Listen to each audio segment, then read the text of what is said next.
Est-ce que ça vous est déjà arrivé, ça?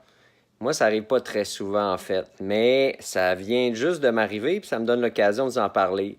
L'œuf a craqué, en fait. On est l'hiver, puis l'œuf contenant à peu près 75% d'eau.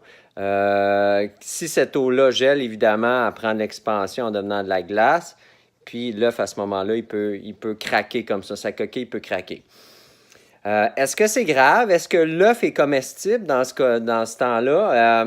Moi, pendant longtemps, je me disais, la coquille, c'est la protection primaire de l'œuf. C'est ça qui empêche euh, l'intrusion de bactéries, notamment, qui pourraient venir peupler l'intérieur de l'œuf, puis qu'on serait appelé à ingérer par la suite. Donc, c'est sûr que une fois que cette barrière-là est ouverte, on a une protection de moins, donc on a un petit risque accru dans ce cas-là. Mais je me suis mis à réfléchir, puis j'en suis venu à une autre conclusion. En fait, quand l'œuf, la coquille est craquée, on s'entend-tu qu'il est gelé à ce moment-là?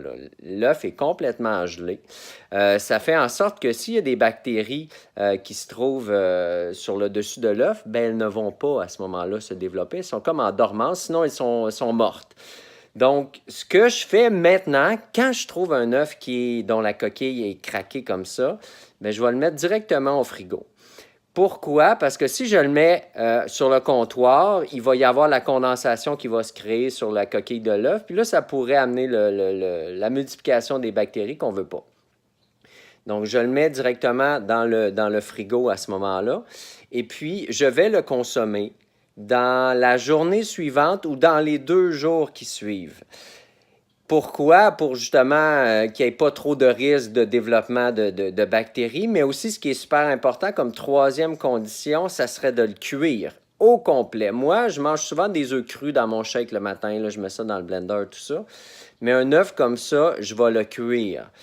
Le jaune compris. Pourquoi? Parce que la cuisson tue toutes les bactéries. Donc, s'il y a des bactéries qui sont impropres à notre consommation, là, qui pourraient être nocives pour nous, à ce moment-là, elles vont être détruites complètement. Donc, les 3 étapes, c'est si vous trouvez un œuf qui est craqué, comme ça, la coquille est craquée, vous le recueillez, mettez-le au frigo directement, première étape. Deuxième étape, à ce moment-là, ça serait de le sortir puis de le faire cuire immédiatement dans la journée ou dans les 2 jours qui suivent la cueillette. Une bonne cuisson, le jaune compris, donc à ce moment-là, vous allez éviter tout risque. Si jamais vous n'êtes pas à l'aise avec ça, vous pouvez, comme ce que je faisais avant, moi je le mettais directement dans le compost. Je ne leur donnais pas aux poules directement. Pourquoi? Parce qu'elles risqueraient à ce moment-là de développer un goût pour leurs propres œufs, qui devient une espèce de mauvaise habitude, des fois qui peut être un peu difficile à contrer.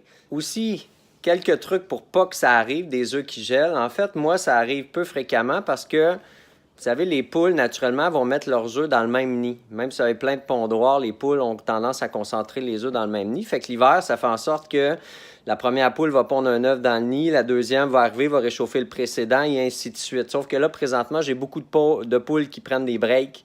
Puis c'est bien correct, elles en ont besoin. Donc, ça fait en sorte que les œufs sont moins réchauffés. Donc, vous pourriez avoir un poulailler qui est chauffé, évidemment. Moi, ce n'est pas le cas. Il y en a, ce qu'ils font, c'est qu'ils vont mettre un petit pad chauffant dans le fond des pondoirs pour éviter que les œufs gèlent. Là. Mais à mon avis, avec ce que je viens de vous donner comme explication, c'est vraiment pas un gros enjeu de ce côté-là. Donc, voilà pour ça. Je vous invite à partager cette information-là si ça vous plaît. Puis surtout, je vous souhaite une super belle journée.